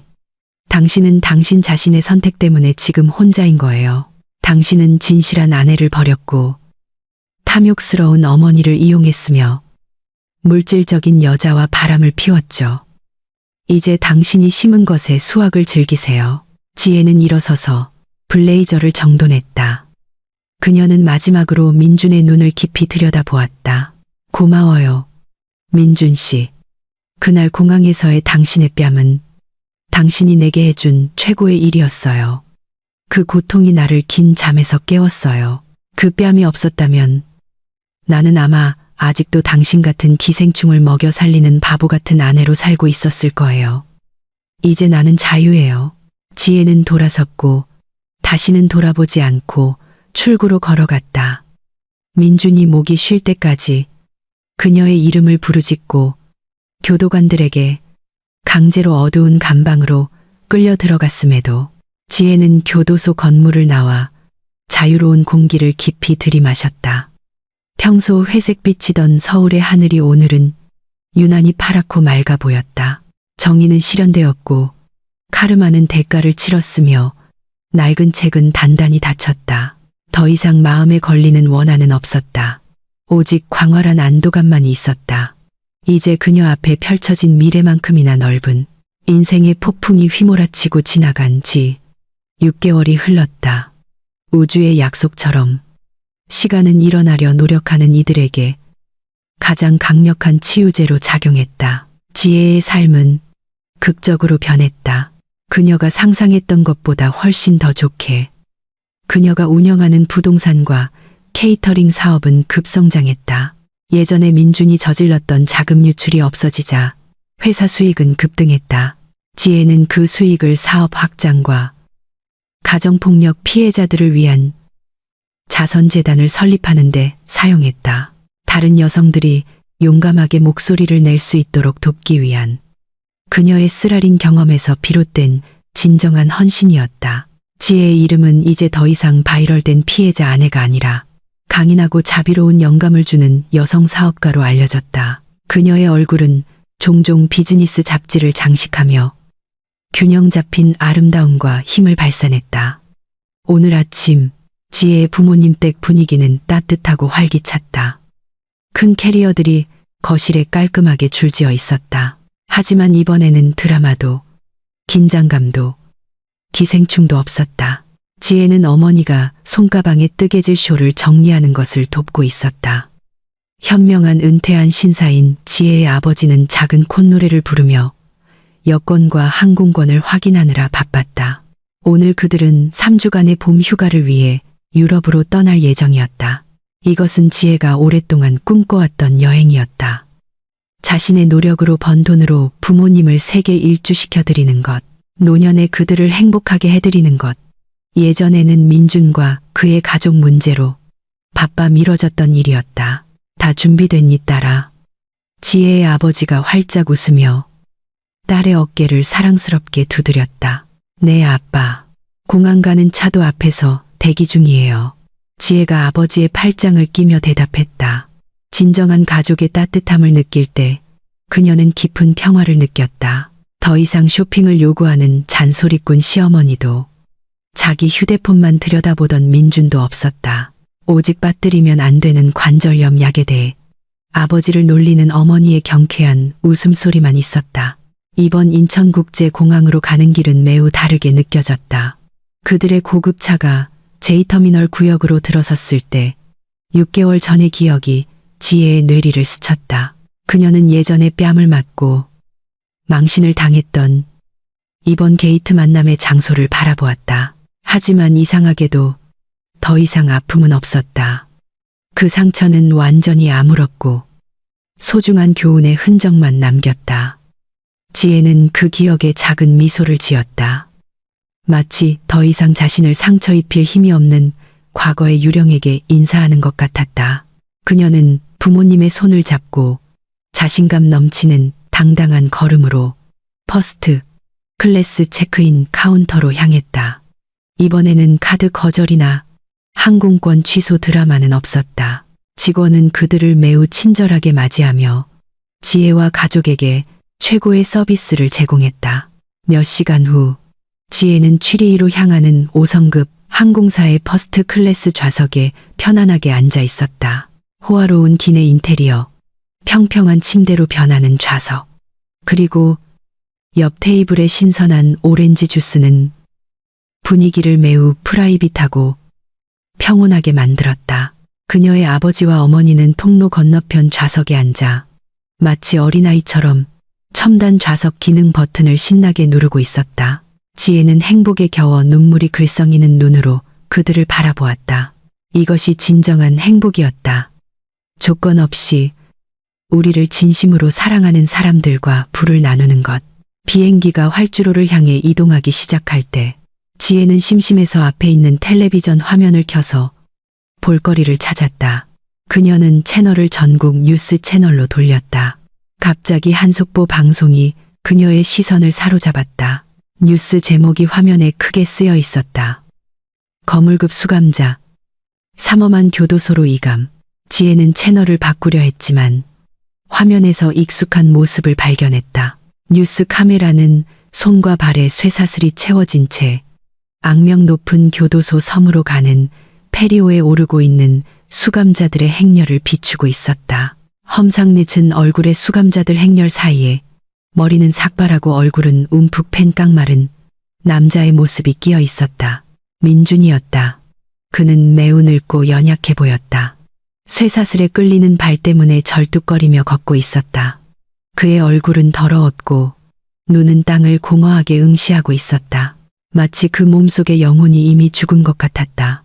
그의 옆에서 다른 수감자가 그의 어깨를 거칠게 밀쳤고 민주는 감히 저항하지 못하고 순순히 받아들일 수밖에 없었다. 뉴스 내레이터는 민준이 이전 구치소에서 채무 문제로 싸움에 연루되어 이감되었으며 이제 남은 12년의 형기를 최고 보안 독방에서 보내게 될 것이라고 언급했다. 화면 다른 구석에서는 노숙인 단속에 대한 뉴스 영상이 스쳐 지나갔는데 거기서 시어머니의 얼굴이 사회복지시설 테라스에서 멍하니 앉아있는 모습이 언뜻 보였고 불법 대출 사기 사건, 수배 전단에는 유라의 얼굴이 실려 있었다. 그들의 세상은 정말로 무너져 내렸다. 그들이 스스로 판 구렁텅이 밑바닥에서 산산조각 났다. 지혜는 그 화면을 몇 초간 응시했다. 사악한 승리의 미소도, 과도한 만족감도, 더 이상의 눈물도 없었다. 오직 중립적인 감정, 즉 뿌린 대로 거둔다는 법칙이 현실이고 절대적이라는 수용만이 있었다. 민준, 시어머니, 그리고 유라는 이제 텔레비전 속 범죄 뉴스의 파편일 뿐 그녀의 삶과 더 이상 관련 없는 이방인이었다.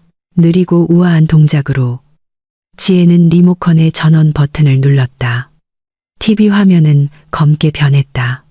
그 과거의 얼굴들을 영원히 꺼버렸다. 지혜는 그리고 나서 비행기 창문으로 고개를 돌렸다. 밖에서는 비행기 엔진이 힘차게 으르렁거리며 거대한 쇠새를 서울의 뜨거운 아스팔트에서 들어 올렸다. 흰 구름을 뚫고 끝없는 푸른 하늘로 향했다. 지혜야, 이따 뭐 먹을래? 통로 건너편에서 어머니가 물으며 그녀의 상념을 깨뜨렸다. 지혜는 고개를 돌려 활짝 웃었다. 그녀가 가진 가장 진실한 미소였다. 아무거나요, 엄마 아빠랑 같이 먹으면 뭐든 다 맛있을 거예요. 지혜는 등을 기대고 부드러운 담요를 가슴까지 끌어당긴 후 눈을 감았다. 그녀 인생의 차갑고 고통스러웠던 겨울은 끝났다. 폭풍은 지나갔고 새로운 꽃들이 피어날 비옥한 땅을 남겼다. 이제 3만 피트 상공에서 지혜는 그녀 인생에 찾아온 영원한 봄을 맞이하고 있었다. 그녀는 행복이 다른 사람에게 구걸해야 하는 것이 아니라 용기, 자존심, 그리고 단호함으로 스스로 만들어내는 것임을 깨달았다. 비행기는 계속해서 창공을 가르며 나아갔다. 그녀를 새로운 모험으로 이끌고 지옥을 뒤로 한 채 그녀가 자신의 손으로 지은 천국으로 향하고 있었다.